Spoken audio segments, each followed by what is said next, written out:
नमस्कार, मैं हूं आपके साथ अंजना और आप देख रहे हैं न्यूज 24 एक्सप्रेस प्लस। आइए शुरुआत करते हैं आज की प्रमुख खबर से। अजमेर भाजपा प्रदेश प्रवक्ता शैलेंद्र सिंह ने प्रेस वार्ता कर दादा कांग्रेस पर निशाना और वहीं भाजपा की गिनाई उपलब्धियां। बाकी आज माननीय हमारे प्रदेश प्रवक्ता आदरणीय शैलेंद्र सिंह जी ने बहुत विस्तृत रूप से आप सबके सामने हमारे केंद्र सरकार की योजनाओं के बारे में और जिस प्रकार से विगत सांसदीय कार्यकाल में हमारे प्रत्याशी भागीरथ जी चौधरी ने जो काम किए उन आप सबके समक्ष रखे हैं। और निश्चित रूप से मैं कह सकता हूं कि इन कार्यों के बूते पर, इन नीतियों के बूते पर उन्हें एक बार भारतीय जनता पार्टी हमारी जो अजमेर की लोकसभा सीट है एक ज़बरदस्त अंतर के साथ, जो पिछली बार अंतर था हमारा 4,16,000, उससे भी अधिक अंतर से इस बार इस सीट जीते जा रही है। और निश्चित रूप से राजस्थान के अंदर जो मिशन हम पार्टी ने तय किया कि मिशन 25, वो मिशन हमारा पूरा होगा।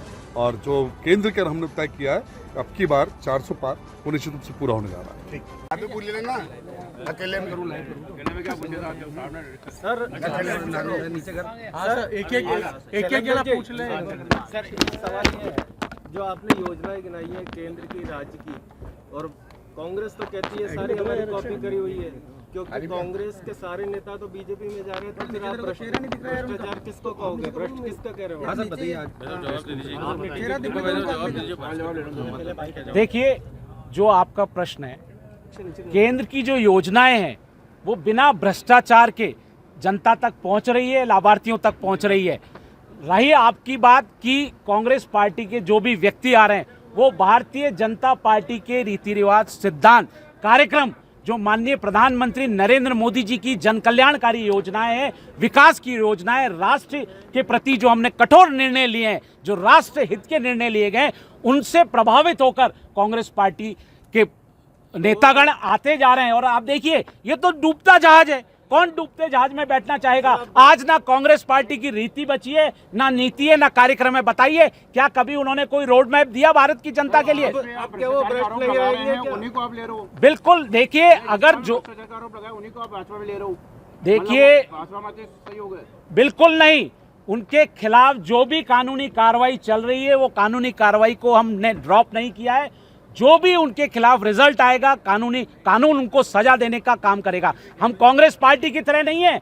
जब उनकी यूपीए सरकार थी, समाजवादी पार्टियों के केस विड्रॉ कर लिए, बसपा के केस विड्रॉ कर लिए, आरजेडी के केस विड्रॉ कर लिए। भारतीय जनता पार्टी भ्रष्टाचार मुक्त, भयमुक्त शासन देने वाली पार्टी है। हमने जो भी हमारे सिद्धांतों को, विचारों को लेकर हमारे साथ जुड़ा है, हमारा कुनबा बढ़ा है, उनके किसी भी भ्रष्टाचार, अगर किसी पे आरोप है तो उस भ्रष्टाचारी को कानून के तहत जो भी सजा होगी वो सजा मिलेगी।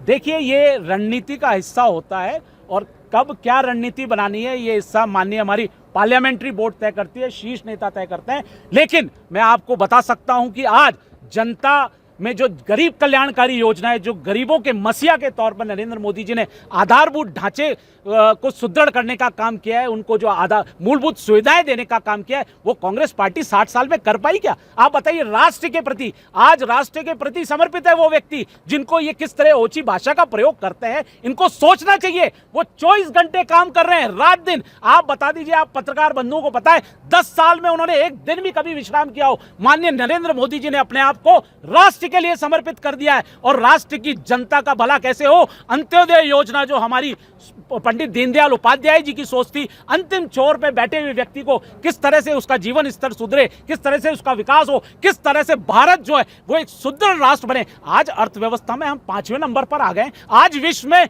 सबसे लोकप्रिय नेता नरेंद्र मोदी जी हैं। आज बड़े बड़े जो अमेरिका, ब्रिटेन, रशिया, चाइना, उनके सामने खड़े होते हैं। कोई ऑटोग्राफ मांगता है, कोई बॉस कहता है, कोई पैर छूता है।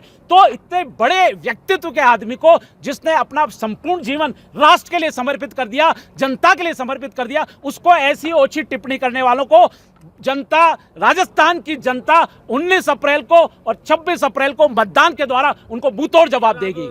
इसकी शिकायत लेके आयोग में जाओगे या मतलब कोई एफआईआर कराओगे या क्या करोगे? निश्चित तौर पर अभी मुझे जानकारी दी गई है कि इसकी रिपोर्ट इलेक्शन कमीशन में कर दी गई है, क्योंकि इस तरह की अगर जब भी प्रधानमंत्री नरेंद्र मोदी जी पर ओछी टिप्पणी की है, हमने उस कीचड़ को कमल से खिलाने का काम किया है। और मैं आपको आने वाले समय में बता सकता हूं, राजस्थान की जनता, देश की जनता सिर्फ एक ही मांग मानती है, मोदी जी। अगर मोदी है तो मुमकिन है, क्योंकि मोदी जी की गारंटियां होती है, क्योंकि किसी भी कार्यक्रम योजनाओं का अगर हम शिलालेख करते हैं तो उसका उद्घाटन भी हम ही करते हैं। ये आप सब ने देखा है, मुझे बताने की आवश्यकता नहीं है। तमाम योजनाओं के बारे में मैंने चर्चाएं की और इन्हीं सब रिपोर्ट कार्डों के साथ हम राजस्थान और देश की जनता के बीच में जा रहे हैं। और मुझे विश्वास है कि राजस्थान की जनता नरेंद्र मोदी जी को 25 की 25 सीटें जिताकर आशीर्वाद देगी। अजमेर स्मार्ट सिटी कब तक बन जाएगा? बिल्कुल निश्चित तौर पर अजमेर भी स्मार्ट सिटी की कैटेगरी में है। मैंने अभी आपको बताया देश में 100 स्मार्ट सिटीज है, जिसमें अजमेर है, जिसमें बहुत जबरदस्त काम चल रहा है। अब मैं आपसे आग्रह करता हूं कि हमारे जिला अध्यक्ष रमेश सोनी जी हैं, वो भी आपको 2 शब्द बताएं।